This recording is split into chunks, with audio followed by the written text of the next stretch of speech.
All right, hello everybody, Senbeskano. Today I'm just here to talk a little bit about my Mongolian language journey, why I study Mongolian, how you can get started, and some resources I can share with you, tips and tricks, etc. So if you're planning on moving to Mongolia, even if it's just for a year, I highly recommend that you try to understand at least the basics of Mongolian.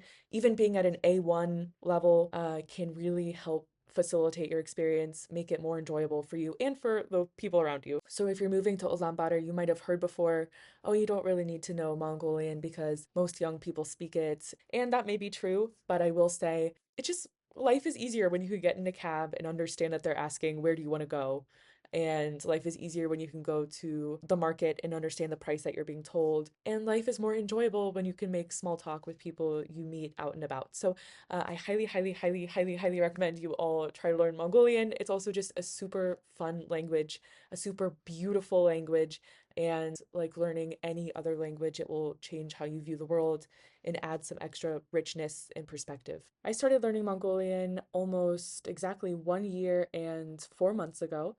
And when I started, of course, I had a level of zero, right? I knew zero Mongolian. And then by the time that I moved to Mongolia, which was 9 to 10 months ago, I was at an A1 level. Even A1 opens up a lot more for you than A0. I think trying to get to A1 before you come to Mongolia and then having that foundation that all this language input that you hear every day can actually build onto, I think was a pretty good strategy for me.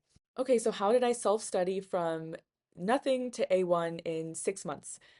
I'll tell you. Okay, so I would say the first thing is to get an app called Anki. I think there's a free web app, and if you are willing to pay on your phone, you can also have it available as a mobile app. It honestly was a little bit expensive. Like I was surprised at how much it cost, but it is probably one of the best investments I've made. Obviously, if it's not financially feasible, the web app version will work just fine. Okay, so when I open up Anki, this is what I see. We have a lot going on here, right? Each of these is a different deck of flashcards. So first, I'll just show you how Anki works. So let's go into my Spanish deck. So atraveste, I have to try to remember what that means. Atraveste, following through. Okay, so just straight up wrong, right? So here at the bottom, you can see I have 4 buttons. Again, if you get it wrong, hard. If it was obviously hard, good, easy. And notice there's these times above. So for this one, I need to see it again, and it will show it to me sometime in the next 10 minutes. All right, now we have la directrice, which I think means like the direction of, like the command or like take like the orders, guidelines, directives. Okay, this one was good. I got it right, but it was a little bit tricky for me, so I'm going to hit hard. And this means that it will show this card to me again in 11 days to review. Apelar. Apelar. I think this means to appeal. Okay, yeah. So that one was pretty easy for me because it's literally a cognate. So we're just going to go ahead and say good. So this will show this word to me in 3.9 months. The reason why this software is so great is exactly for this reason. Even though this word is fairly easy for me, I've gotten it right a lot in the past, it's not going to let that word go into the void. It's going to make sure that I commit that to long-term memory. I'm going to switch back to the web app so you can see that too. So the first deck that I ever made, it's called Mongolian 100 Words. The name is pretty misleading though because it has over 300 cards in it. So this deck has some really basic words that are kind of essential to life. Numbers, questions, colors, directions. You might notice I not only have a word, but I also have a full sentence. And beyond that, I have pronunciation. So let's hear. Chi hitze irsimbe. Chi hitze irsimbe. So when I was studying, I would get a vocab word and a full sentence. And I could not click that good button and put this into my learned pile until I could get both the word and the full sentence perfectly correct. I had to get it sounding pretty good. So let's look at another one. What? What is this? In order to say I knew this card, I had to be able to say you for what and enyue. What is this? Okay, that sounded pretty much right. So then I could say I know this one. So you kind of get the point, right? So I think a lot of people will just add words and just start learning vocab words. But especially at the start, if you just know how to say warm, but you don't know how to put it in a sentence like it's warm outside, that word is kind of useless for you. So another reason why this is really, really helpful is because you can learn grammar without formally studying it. You need to eventually formally study grammar, but let me show you what I mean. So here we have the word short. Easy, right? Short, short. Pretty much the same thing. And then we have this sentence. I have 2 pairs of shorts. In Mongolian, bi хоёр shorttë. So I see we have short, and then I would notice, but we're adding something to the end. First, you don't really know what that means, right? Then we see another one. Sneakers. Poots. Bi цагаан пүүцтэй. Oh, we're adding this again. And again, we're talking about having something. So if we want to say I have, I guess we're going to say be noun te or te. Okay, so over time, I developed kind of like an innate sense of the grammar. All right, so now I'll share the YouTube channel from where I got these vocab words and the sentences and audio clips. So this, I can't even explain how amazing this resource is. So we have a wonderful woman, Hishke Bakshe, and she makes these phenomenal videos about grammar. They're all wonderful. So this video is like what really made learning Mongolian possible for me. So you get the word and you get the sentence. So I would go and I would watch this, and every single word in here, I would add the word and the sentence and take an audio clip of her talking. So there's this one, there's part 2, which I also added, and then I waited to add part 3 until I was in Mongolia. Having the pronunciation is super helpful. So while we're on the topic of Nomingir, all these videos are just, really wonderful. I think what really comes in handy are these conversation videos where they do simple conversations together. So we have things like introducing yourself. So first, she just tells you, just try to get the gist of what's happening. Then she will tell you to watch it again, add on subtitles. And then finally, watch it with the English translation so you can check your work. It was, I can't explain how exciting it was the first time I was able to get the gist correct, and their grammar videos I still use to learn today. So just this week I was watching some pronunciation stuff, as well as some grammar stuff about the verb tigich. So that was the first deck I made. After I had gotten really good at about 200 of these cards, I moved on and made another deck using the online Peace Corps textbook I was able to find. So this textbook had tons of vocabulary that's very practical. I didn't do the whole book because I had to leave, but for at least a month or maybe 2 before I left, I was able to supplement my vocab with things that weren't in those videos. So these were good to know before I came. Last deck I'll talk about for now is this encounter deck I have. This is a deck of cards that I have just been keeping anytime I see a word in the wild. A YouTube video I'm watching, a song I'm listening to, a street sign. They get as complicated as discrimination, as simple as comb. If you see a word, if you don't write it down, you probably will forget it. So I will add things to this whenever I see it. My coworker told me sweet dreams once, and I added it to my deck. Okay, so I know that was a lot of talking about Anki, a little bit dry, but hopefully I kind of got it through just how important I really think Anki is for learning Mongolian, at least how important it was for me. So I think if you were to get started just with those, Nomingir, 100 words, flashcards, you'll be in a pretty good place by the time you get to Mongolia. Okay, so now we can switch things up a little bit, and I'll talk about some online resources and apps I found to be really helpful.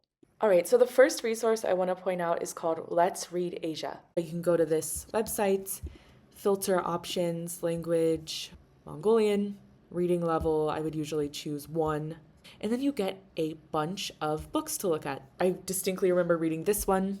And what I would do is save it as a PDF and write down all the new words I didn't know and add them as flashcards. So we have, this is my body, en mini b. This is my hair protects my head, my scalp. Okay, so I was adding in words like huich and hamgallach for protect. This is my eye. I can see things with my eye, or I do see things with my eye. This is my ear. Okay, so you get the point. When I first read this book, it was so hard for me. Now I can read it super easily. Another thing I recommend is just the wealth of Mongolian content that there is online. Okay, like this one.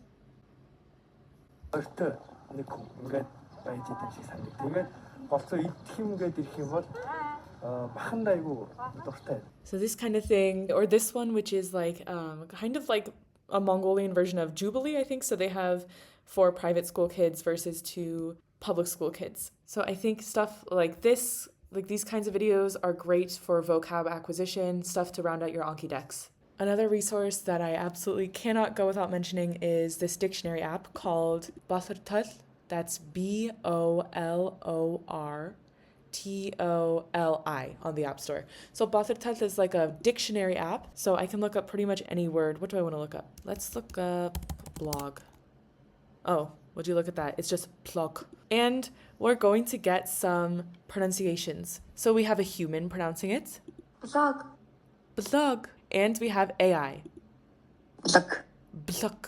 Okay, so we get two different pronunciations, and they're there for most words. If I were to do, let's try punctual. Punctual. Yustlung. Yostlung. Yostlung. And then the AI. Yostlung. Yostlung. So this is super duper helpful. Having somebody to get pronunciations is pretty great. I use this app on a daily basis. Something else I recommend is listening to a lot of Mongolian music before you arrive, kind of just passively taking in the language, getting an ear for it. So I made this playlist before I left that is just Mongolian songs. Like they have nothing in common except for the fact that they are in Mongolian, so they span genres, decades, centuries. It makes no sense as a playlist. I didn't even like all of the songs that I added, but after you listen to something like 25 times, you kind of force yourself to like it. So I listen to this playlist all the time. I listened to it when I drove around, when I went shopping, when I was cleaning, just anything I was doing, I was listening to Mongolian music. I think this was a strategy that really helped me get immersed before I was like fully immersed. And there's some pretty good songs out there, so definitely explore. And once I was bold enough, I would learn how to sing them. So I think the first Mongolian song I learned how to sing is called Bara by Tatar, the band Tatar.